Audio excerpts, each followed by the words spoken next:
Oh, what the heck? Yeah, it's fine.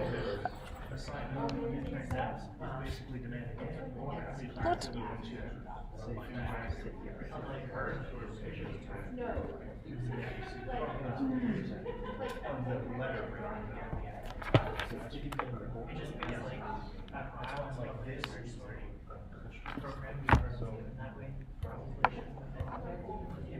Oh.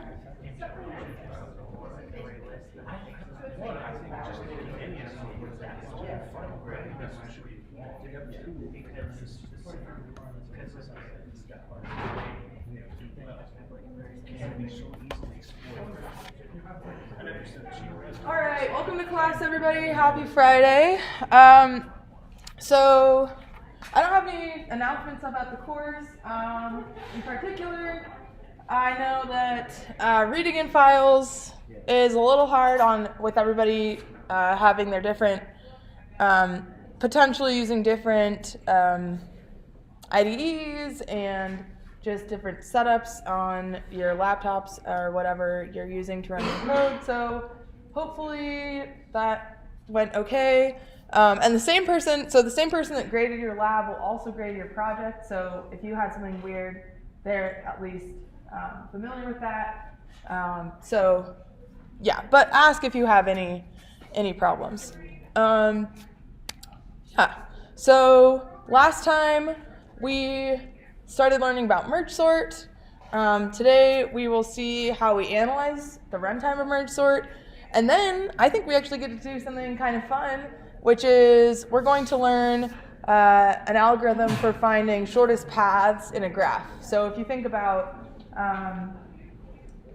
like Google Maps or something, and you want to find the shortest path, you say, hey, I need to get downtown. What is the best route? Probably something like what we'll learn about today could be going on under the hood there. So yeah, let's go back to merge sort though, make sure that we understand that. So I'm just gonna start with a review. So merge sort, our goal is to sort a list, say of integers, but really anything that could be compared. And merge sort is, we would call it a divide and conquer algorithm because we are dividing our input data into two subsets, and then we are then dealing with those subsets individually. The implementation that we see is recursive also. So it's sort of similar to binary search, except we have this more difficult step where rather than just with binary search, we say, oh, the thing was there or wasn't there. With sorting, we have to merge the results of our splitting and our sorting back up. And so that is, we could think of that as the conquer step in our divide and conquer algorithm. And overall, merge sort is a big O of n log n sorting algorithm. So it's just as fast as heap sort. But it's actually often preferred because we don't have to use this auxiliary data structure. And so merge sort is actually very practical to use for very large data sets.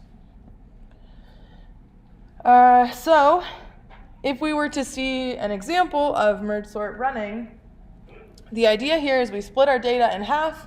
Here we're able to split perfectly in half, but if we just had 7 elements, we can just split, with 4 here and 3 here. That would be fine.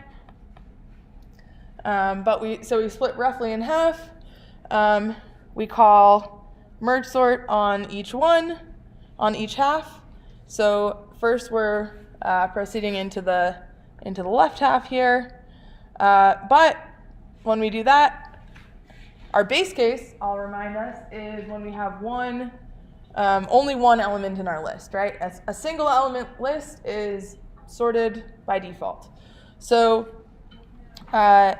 because we're not in a base case, we call merge sort, we divide in half. And so we get down to a 2-element list, still not sorted. We got to call merge sort.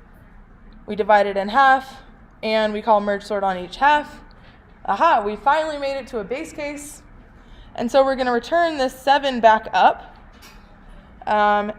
And we'll also call merge sort on this 2. And then we're going to return that 2 back up.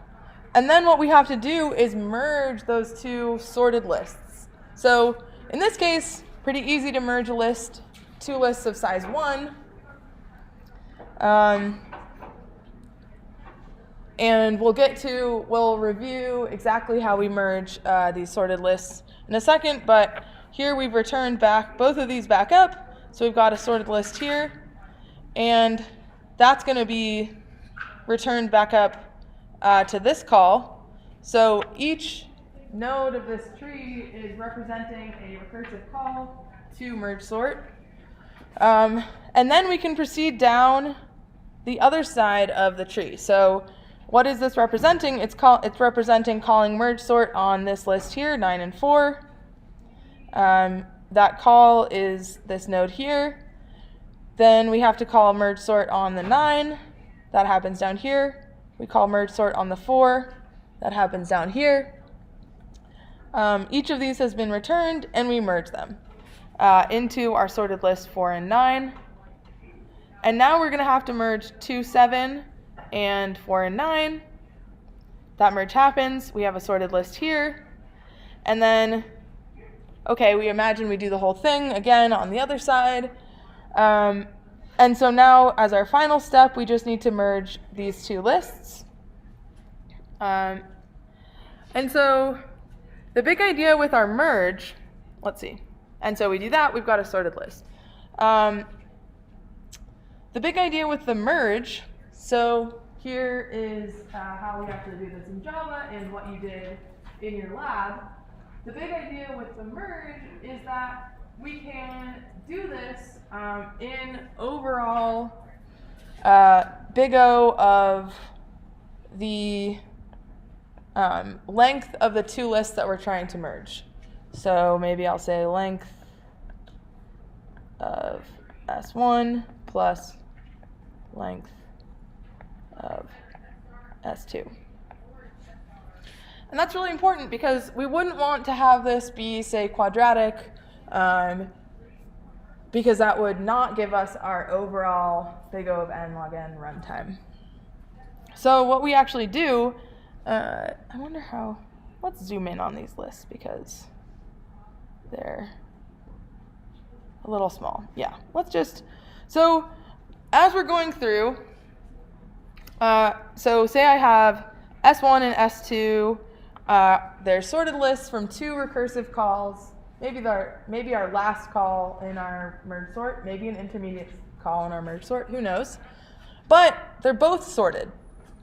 And so in order to merge these back together, and you either came up with this on your own in lab or copied in the Java code, but what we do is we have both an I and a J, and I is indexing into S1, J is indexing into S2, and so in the beginning, when we started, our I and J started at the beginning, and we just said, which is the smaller of these? Okay, it's the 2. And once I've added the 2 in, now I need to move my I up 1. And now we don't know until we check whether I should add 1 from S1 or whether I should add 1 from S2. But we can do that check. And so in this case, we add the 3 because it's smaller, and we move up, etc. And so this, at this point, if we look at what this illustration is showing us, is that at this point, okay, we're going to add the 10 here, but after we've done that, we add the 10, our J goes to here. At this point, we're now going to add this whole run from S1, right? Like 10, 11, 12, etc. And so this code will allow us to do that. We're not just alternating or anything like that.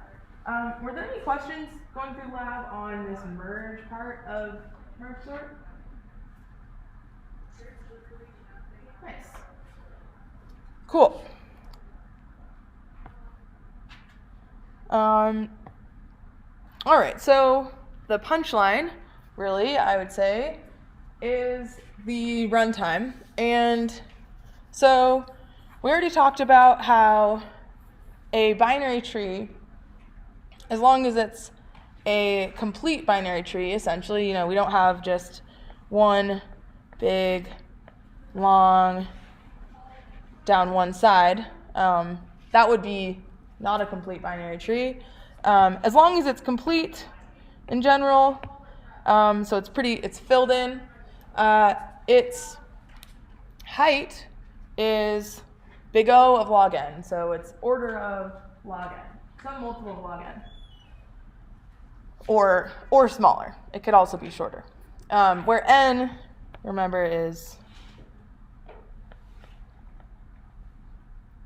in general, when we're just talking about binary trees and we say, oh, their height is big O of log n, then we're talking about the number of nodes. When we're talking about merge sort, it's not just the number of nodes that we're talking about. These are the nodes are the recursive calls.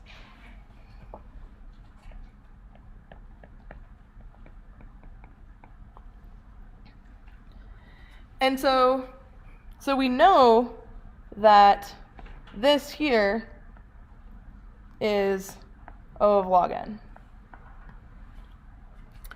Now what we need to think about is at each node, or one way that we could think about this is what's the runtime at each node, right? But at each node, we have different size lists. Like when I'm down at one of these leaf nodes, or external nodes, as our book also likes to call them, what size of a list am I sorting? Yeah, a size 1 list. But, up here, when I have to merge these two back together, they're not just size 1 lists, they're not very small at all. These two are n over 2 size, right? If n is the number of elements that we're trying to sort. So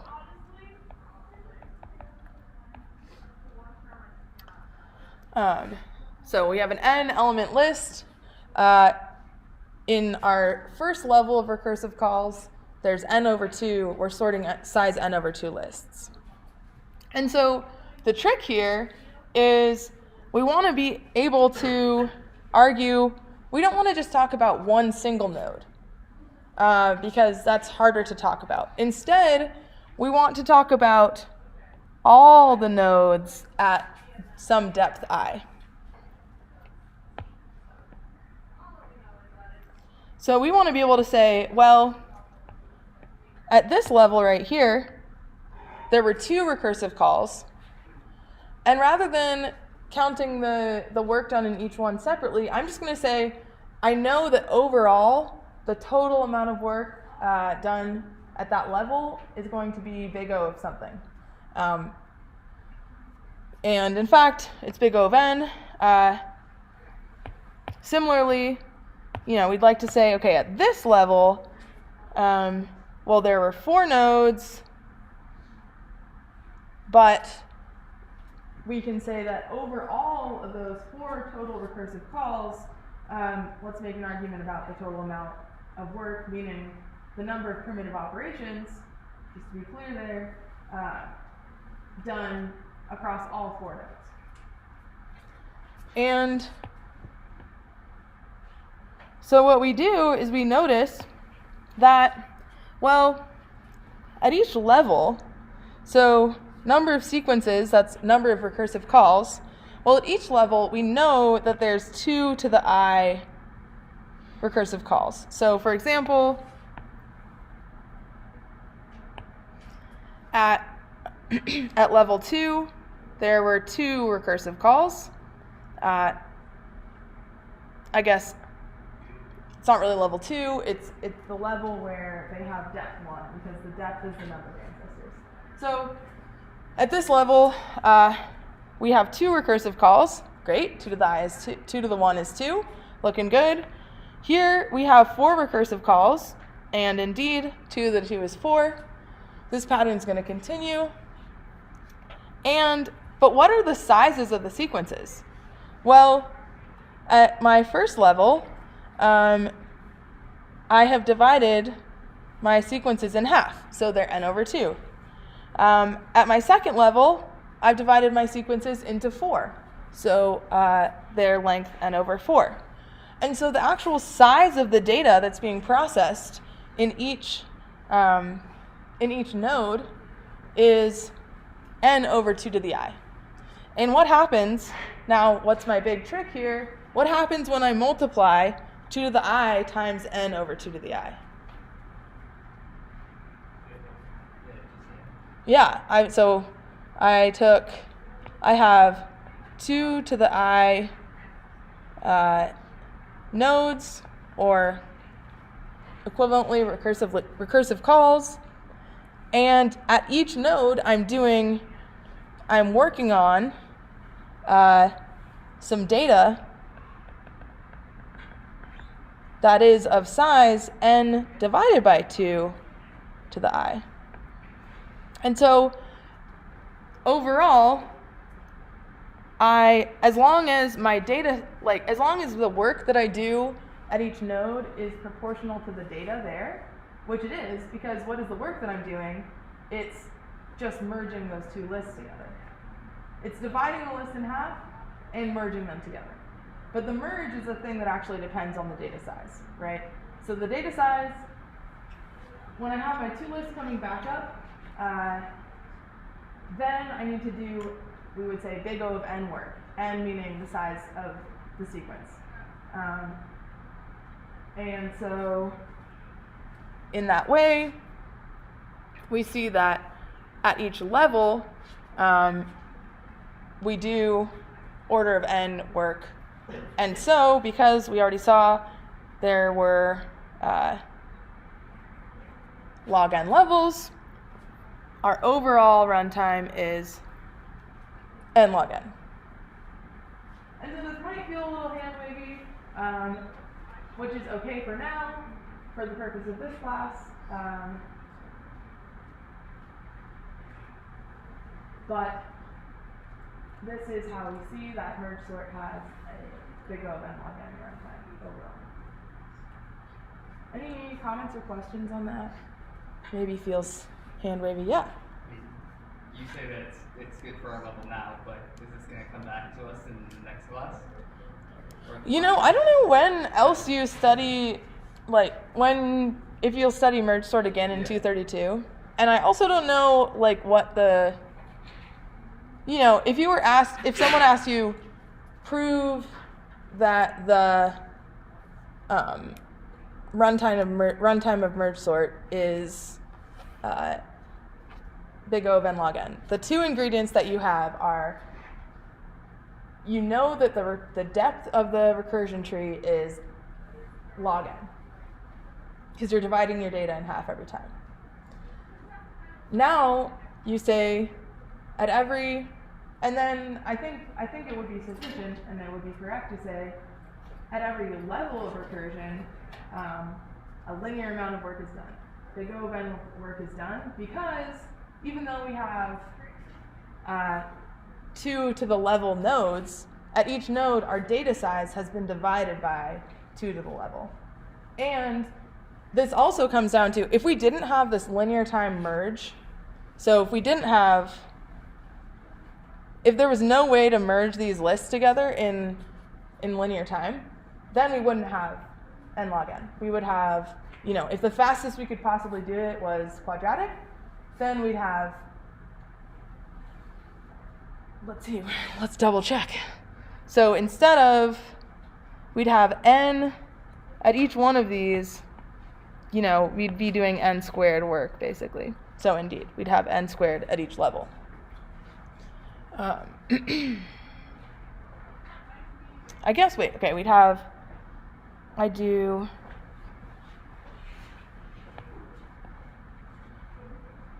I think our squared would actually be out here. So how we'd actually want to analyze this, it would be like our work would be, the work would be the data size. We'd have to apply the function of the runtime to the data size. So if our data size is n over 2i, and the amount of work that it took was quadratic, then this is where my squared would go, and maybe my analysis is a little bit more difficult. But yeah, I guess in the Montana State University computer science curriculum, I'm not sure exactly where additional analysis of algorithms comes up. I mean, it comes up in a lot of places, like computer science theory. I think you might even prove in computer science theory, you might prove, which is kind of fun, that the fastest that a sorting algorithm could be is also n log n. So we've already seen two optimal meaning the fastest they could ever be, sorting algorithms. So I guess, yeah, I don't know. Did that answer your question at all? Sure. Great. Sorry for the distraction. Yeah. No, don't be sorry. Like a quickly study them, you probably see a stack 432, which is 432? Oh, yeah. Yeah, you probably will study, I do think you'll study merge sort in 432 again. Yeah, that's a good point. I forgot about 432. Yeah, thank you for that. Great. Any other questions or comments?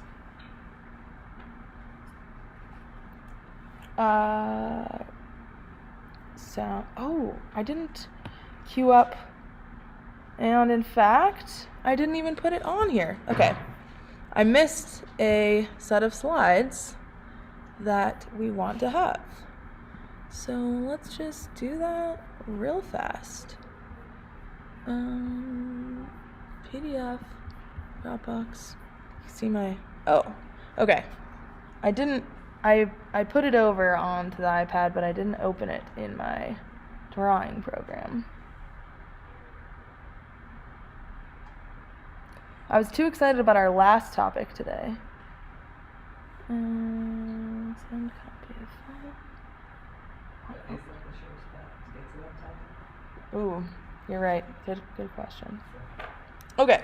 All right. So now we're going to talk about priority queues. So I think it may have been mentioned in the last class. Again, skipping to the punchline. Anybody know what we're going to use to implement a priority queue? We could. So that's fine, no problem at all. Let's learn what is a priority queue. So we have a queue where the idea is we can put stuff in it, and then we have the ability to enqueue, meaning you put something in, and you have the ability to dequeue, so you take something out. And when you dequeue, you always remove the thing that was put in the earliest, right? Just like a very orderly line. A priority queue, on the other hand, it's similar in that we need to be able to add stuff in, and we need to be able to remove it. But instead of removing the thing that was added first, we're going to add the highest priority element, or remove the highest priority element. And that's just however we define priority. So, and so rather than just storing, say, strings or integers or something in our priority queue, we are going to store a value, which is kind of like, that might be a string or something, and also a key. And the key is going to be what the priority is. And then, just like our stacks and our queues, we have a very few methods, but they are very specific in what they do. So insert, okay, great. It puts it in. But then the important ones here are min and remove min. And only difference between being that remove min actually takes it out, whereas min just gives it back to us. And so this should give us the highest priority element, which in computer science we often do smaller is better. So min is going to be the element that has the smallest key.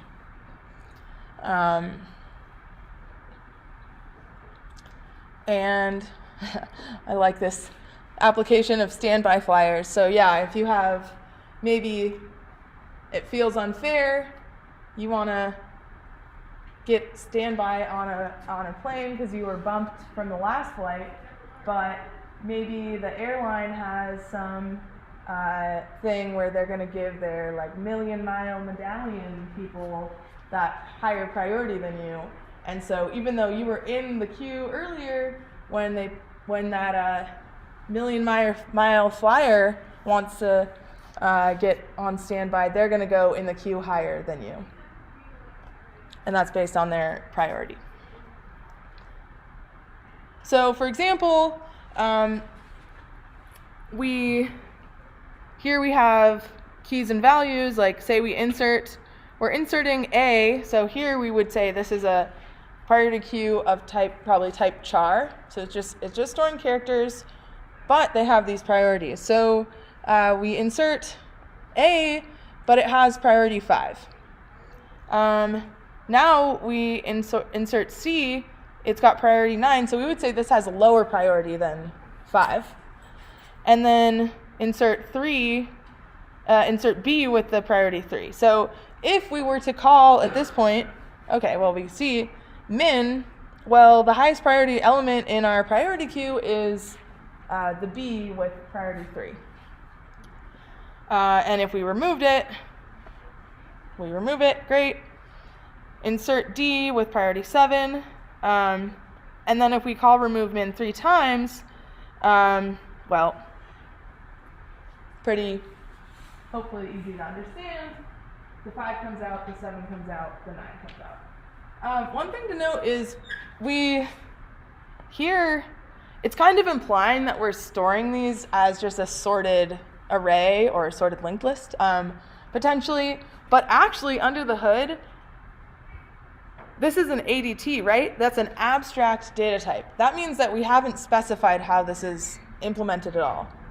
And so, even though in this picture, it kind of implies that we've got this sorted list under the hood, we may have actually any implementation that we want under the hood. But can anybody think of something that we might be useful to implement this? Yeah. Yeah, exactly. So we saw in our example heaps before, we were just storing numbers, and we just made sure that the top was always the minimum by the root was always the minimum by keeping this heap order property. And indeed, that's, as long as we've got that minimum at the root, we can just remove the root. We saw that we can maintain our heap order property and our making sure that we keep a complete binary tree, keeping everything up and to the left. We saw that that's all possible. And so under the hood, we can use a heap. Let's see. This slide is just noting that, I like to think of keys as numbers, but as long as we can order our keys in some way, so lexicographic order would work too, then we could use anything for keys. But I think numbers are totally fine to just think of keys as numbers. Let's see. Yeah, and we saw comparators. Again, we need to be able to compare. I think this is actually everything that I really wanted us to get out of defining a priority queue. Maybe let's actually draw this heap for ourselves. Like at this point, what would our heap look like? Well, we would definitely have our 3b as the root, right? And then just depending on when they were added, we might have the 9c as the left child and the 5a as the right child. Could have been swapped too. Those would both be valid heaps, but that might be what our internal heap. We'd say that if we were using a heap to implement the priority queue, we'd say the internal heap data structure might look like that at this point. And indeed, just ordered pairs of key value would be how we think about that.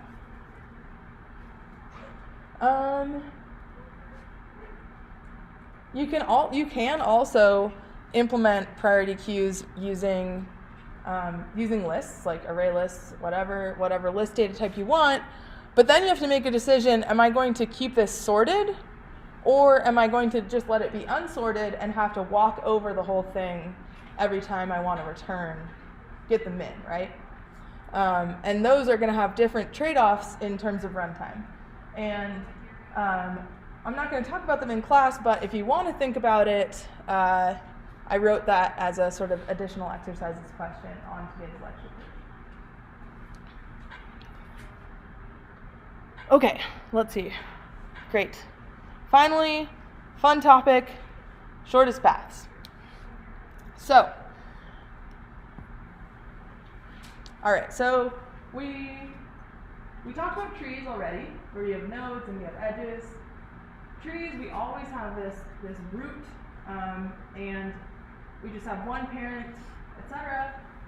But a more general abstract data type, I guess, is a graph, where we don't have any restrictions about having this tree structure with a single root, etc. Instead, we just have edges between nodes, and graphs are really, really useful for representing a lot of different things. And we could also do this with trees, but in graphs we can not just represent data in the nodes, but we can also have data on the edges. So for example, here this is saying that this is representing the Providence Airport. Whereas this is representing the Honolulu Airport. I don't know how to spell Honolulu. I don't know if it's an O or a U in the middle, but that's okay. But also, on the edges, we can also have data associated with those edges. For example, here saying it's 849 miles between Providence and Chicago. And so we might imagine that, this is really useful for a lot of tasks. And one of them might be to say, what is the shortest path between Providence and Honolulu? Or equivalently, Honolulu and Providence in this graph. We can also have edges that say, maybe it's, for some reason, 255 miles to fly from LAX to Honolulu, but there's a shorter route. When they fly this way, maybe it's shorter. That is another thing that we can do with graphs, but for now, we'll just assume that it doesn't matter which way we take the edge. It's still 2,555 miles from LAX to Honolulu, or back. So, if we say a path between Providence and Honolulu is what's in red, then the length of that path is just the sum of the edge weights. And so this path happens to be the shortest, meaning there's no other way. We can't take any other path and get a shorter route, right? It's 255 miles plus 1743 miles plus 849 miles from Honolulu to Providence. Make sense on what a path is, what its length is. If we tried to go this way, I guess it's going to be longer. I won't try adding those numbers up, but that's the claim. It's going to be longer. And we already mentioned the sort of Google Maps application of finding shortest paths, but also how should we send data over the internet is another application of shortest paths. So, okay, how do we want to find this shortest path? Any thoughts on how we might go about that? What might be a good approach? Or not even a good approach. What's just any approach? Like, let's say you just had this, let's say we didn't have these red lines highlighted, like, and I just asked you, what's the shortest path between Honolulu and Providence? How would you go about it? Yeah. You could just like check every path. Yeah, so what we would call the naive approach, which is a good approach, is just enumerate every possible path from Providence to Honolulu. And in small graphs, that actually would work great. No problem at all. As we get bigger, that may explode because there are actually an exponential number of paths between, in terms of the number of nodes between Providence and Honolulu. But for small, computers can deal with in millions, etc. So we're fine with that. I don't know. Any other thoughts other than sure. How do we know we could just go down the path in the small group? Yeah. So. Without repeating yourself, I guess. Yeah. So.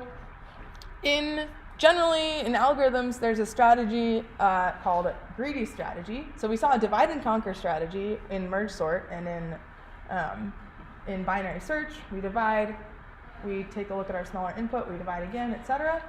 Another really important strategy in algorithms is a greedy strategy, where we just say, well, take the best thing that you've got at every step. And I haven't looked at this, but let's just see what happens. Like, if I started at Providence, and I took this 142 path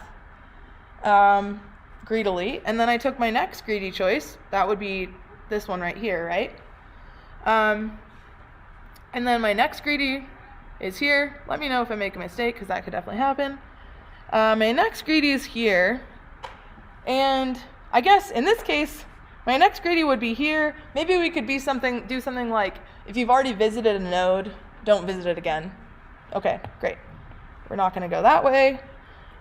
So what's my next best? Well, it's going to be here. Okay, at this point, I'm going to go here, but then now I have to go, I can't visit here, so I have to kind of come back, which is kind of weird. But, it doesn't, in this case, just doing this doesn't get us the optimal solution, but a greedy strategy actually is going to be what we're going to do in Dijkstra's algorithm. So it is good to know what that is. Any questions about that or thoughts? Yeah, oh, sure, go for it. Would an option be seeing what path, instead of computing the number of nodes for each path, just the number of paths total to get to the endpoint, and then comparing the ones with the least number of stops, I guess. So wait, you're saying we need all the paths. So I want to go from here to here. I want to go from either way is equivalent. And you're saying I would write down all the paths between them.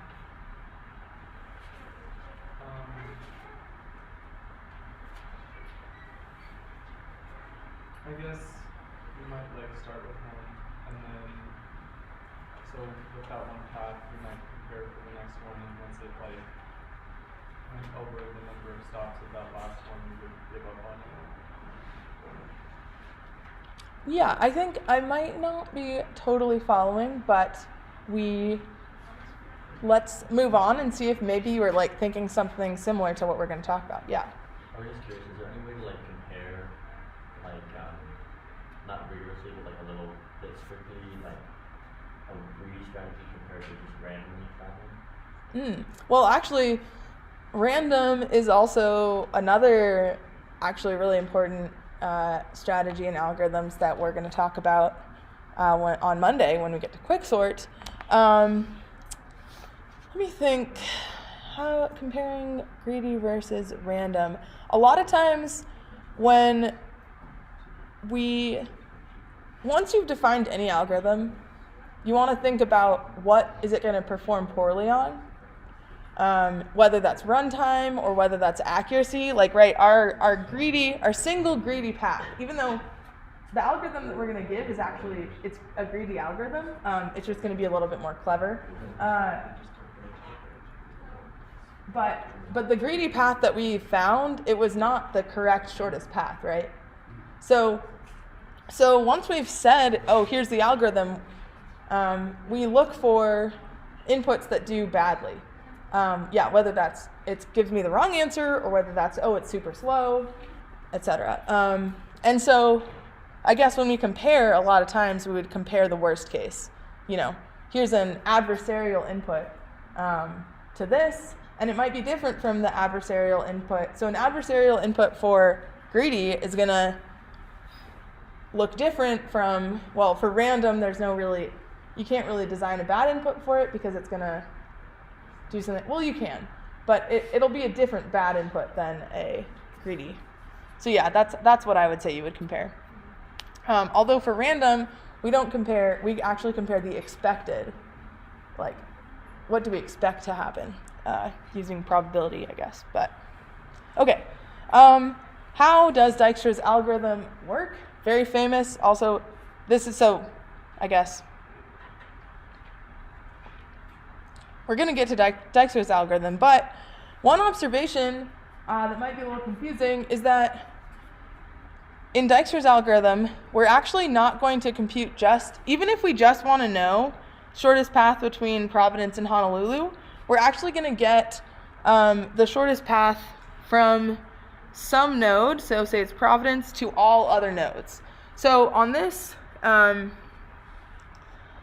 in this figure here, we're seeing all this is the shortest path to SFO, this is the shortest path to Miami, this is the shortest path to Dallas-Fort Worth, this is the shortest path to LAX, and so we're actually going to compute all those shortest paths as we go. And the really important observation that's used in Dijkstra's algorithm is that if a shortest path passes through, say, this node, so our shortest path from Providence to Honolulu was this pink path. And so it must be the case that the shortest path from Ord to PBD, it must take that same edge, right?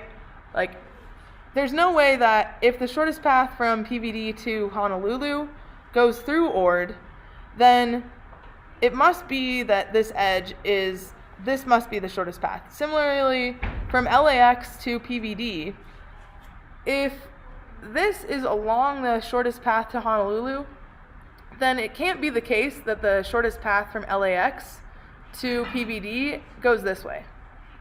And that's because if it were the case that the shortest path from PBD to LAX took the green path,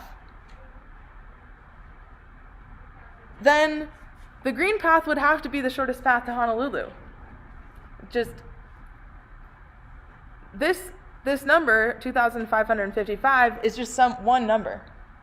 And so this property that the subpath of a shortest path is itself a shortest path is what we're going to take advantage of.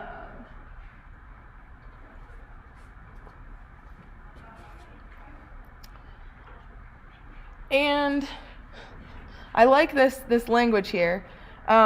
So basically, what we're going to do in Dijkstra's algorithm is we're going to start from, our goal is to find these shortest paths from, say, PVD. We're going to start at PVD, and we're going to grow the cloud of vertices that we know the shortest path to iteratively.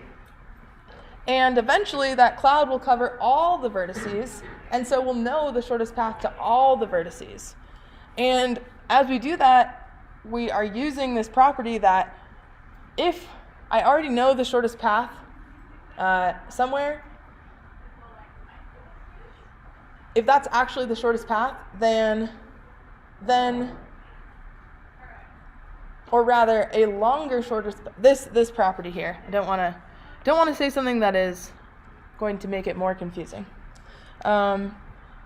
So with our time, I guess the way that our priority queue is going to come in here is that what we're going to do is we're going to start with, for every node, we're going to have its key be the current best known shortest path distance. And so unfortunately in this example, I don't really like it because it actually starts one step into the process. But if A is the node that I want to know what are the shortest paths to all other nodes. Well, clearly the shortest path from A to A is 0. Okay, cool, we got that. At the start, all my other nodes, before I've done anything, I have no idea how far they are. And so I consider them to be infinitely far away. And so I think a better first step would actually have, for every node, it is infinitely far away.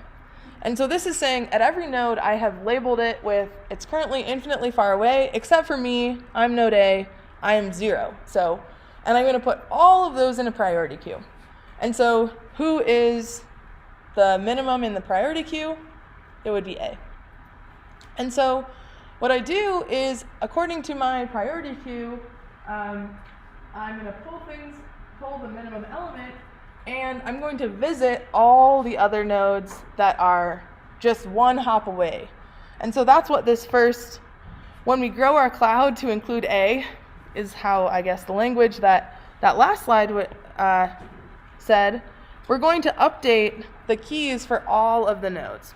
So how far away is B?